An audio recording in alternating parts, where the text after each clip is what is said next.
अवधपुरी ममपुरी सुहावन, उत्तर दिशा बहे सरयू पावन। हम माँ सरयू के तट पर हैं, मोक्षवाणी के तट सरयू तट पर हैं, जिसे राम की पहड़ी कहते हैं। भगवान राम का जो दीपोत्सव मनाया जाता है, अब की बार 7वां दीपोत्सव मनाया जाएगा। अयोध्या में त्रेता युग का आगाज होगा। जैसे भगवान राम लंका जीतकर अयोध्या आए थे, तो त्रेता युग में भगवान राम के जो सेवकार थे, जो राजा के नौकर थे, या जो राजा की प्रजा की सेवा सत्कार करने वाले, या शहर को किस तरह से सजाया जाए, किस तरह से संवारा जाए, शायद भगवान राम के समय में इसी तरीके से सजाया संवारा जा रहा था। खुशियों से सरोबोर थी अयोध्या। उसी तरह अयोध्या में दीपोत्सव 11 नवंबर को मनाया जाएगा और आने वाली समय में प्राण प्रतिष्ठा जो 22 जनवरी को निर्धारित की गई है, उससे त्रेता युग का आगाज हो रहा है। शायद इसी तरीके से भगवान राम के समय में अयोध्या को सजाया जा रहा था। मैं अपने कैमरे से दिखाऊंगा कि किस तरह से अयोध्या को सजाया जा रहा है, मंदिरों को रंगा जा रहा है, सजाया जा रहा है, पुताया जा रहा है, अच्छी लाइटिंग की जा रही है, अच्छी टाइल्स लगाई जा रही है, अच्छे पत्थर लगाए जा रहे हैं। अयोध्या को खूबसूरत दुल्हन की तरह सजाया जा रहा है, क्योंकि भगवान राम का जो प्राण प्रतिष्ठा है वो भी डेट आ चुकी है और देश के प्रधानमंत्री नरेंद्र मोदी के द्वारा उनके हाथों से रामलला की प्राण प्रतिष्ठा होगी और वो इंतज़ार भी ख़त्म हो चुका है, जिसका शुभ मुहूर्त भी हो चुका है। 12:30 बजे के बाद रामलला का प्राण प्रतिष्ठा भगवान राम की अपने घर में विराजमान होंगे। उसी कड़ी में उससे पहले जिला प्रशासन अयोध्या को, चाहे भक्ति पथ हो, चाहे राम जन्मभूमि पथ हो, चाहे अयोध्या एयरपोर्ट हो, चाहे रेलवे स्टेशन हो, उसको सजाया संवारा जा रहा है। आने वाली समय में जिस तरह से अयोध्या को इस तरह से सजाया जा रहा है कि आने वाले समय में श्रद्धालुओं का मन मोहेगी। वीडियो पर्सन कृष्णा के साथ BS लाठी, जनता टीवी, अयोध्या। दुर्घटना में मृत्यु दर कम करने के लिए नवंबर माह यातायात माह के रूप में मनाया जाता है, जो 20 वर्षों से मनाया जा रहा है। और यति ओमवीर सिंह ने गीता काट करके यातायात अभियान की शुरुआत की है और टेम्पो स्टैंड और ई रिक्शा स्टैंड के अलावा जो है स्कूलों में इसका जागरूकता अभियान चलाया जाएगा, जिससे कि लोग जागरूक हो। उन्होंने अपील की है कि 2 पहिया वाहनों पे जो भी 2 व्यक्ति बैठते वो हेलमेट का प्रयोग जरूर करें। आपको बताना चाहूँगा जो 2021 की मृत्यु दर की अपेक्षा 2022 में सड़क दुर्घटना में मरने वालों की संख्या अधिक हुई है। इसको लेकर के पूरा नवंबर माह जो है कि जागरूकता अभियान चलाया जाएगा। प्रमोद कुमार, जनता टीवी के लिए, गाजीपुर।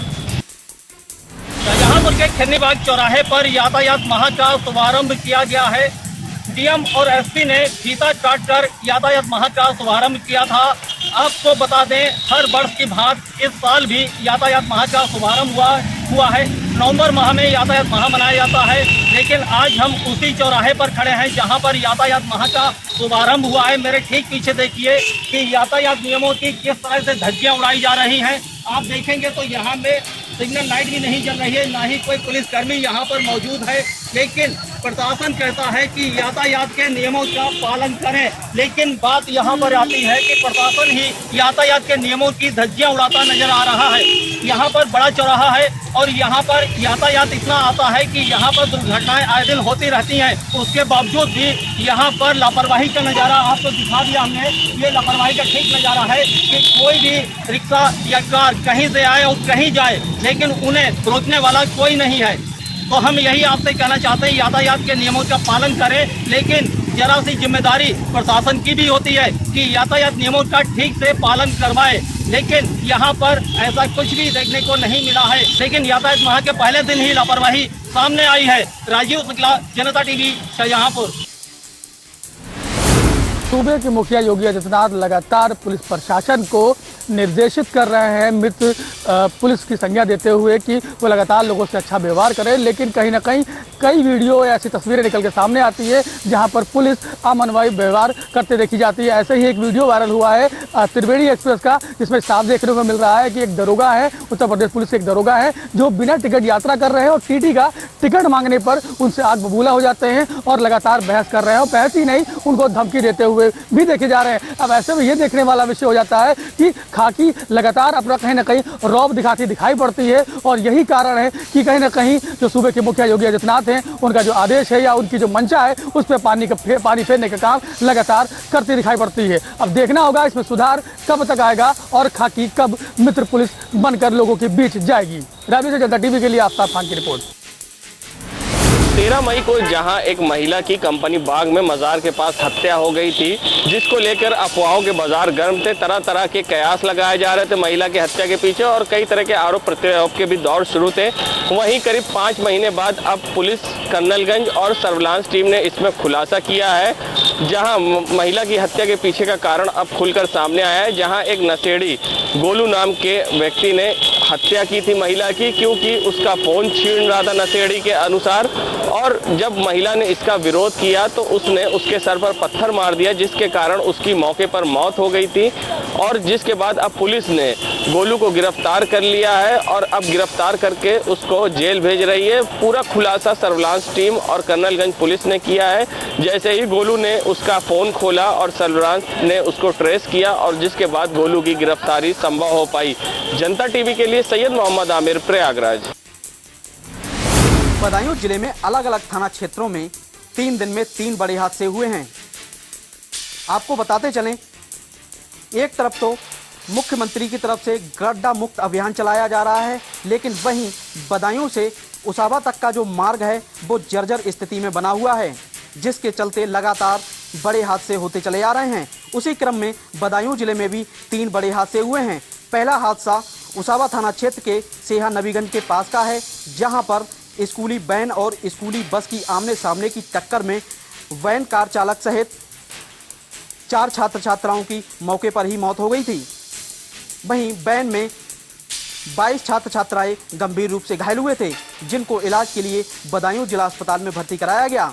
वहीं दूसरा मामला अलापुर थाना क्षेत्र के उस म्याऊ पेट्रोल पंप के पास का है, जहां पर अनियंत्रित होकर बस पलट गई। बस में लगभग 26 यात्री सवार थे, जिनमें 4 यात्री गंभीर रूप से घायल हो गए। उनको भी इलाज के लिए नज़दीकी सीएचसी में भर्ती कराया गया। वहीं तीसरा मामला बदायूं के थाना सिविल लाइन क्षेत्र के पुलचौरा गांव के पास का है, जहां पर अनियंत्रित होकर ट्रक पलट गया। ट्रक जो है हेयर ऑयल से भरा हुआ था। ट्रक में अचानक शॉर्ट सर्किट से आग लग गई और ट्रक जो है जलकर राख हो गया। वहीं ग्रामीण मौके पर पहुंचे और ट्रक में जो हेयर ऑयल बचा हुआ था उसको लूटकर भागने लगे। वहीं 3 बड़े हादसों से बदायूं में अफरा तफरी का माहौल बना हुआ है, लेकिन प्रशासन के कान पर अभी तक कोई जू नहीं रेंगा है। अगर प्रशासन इस पर संज्ञान ले तो ये हादसे होने से बच सकते हैं।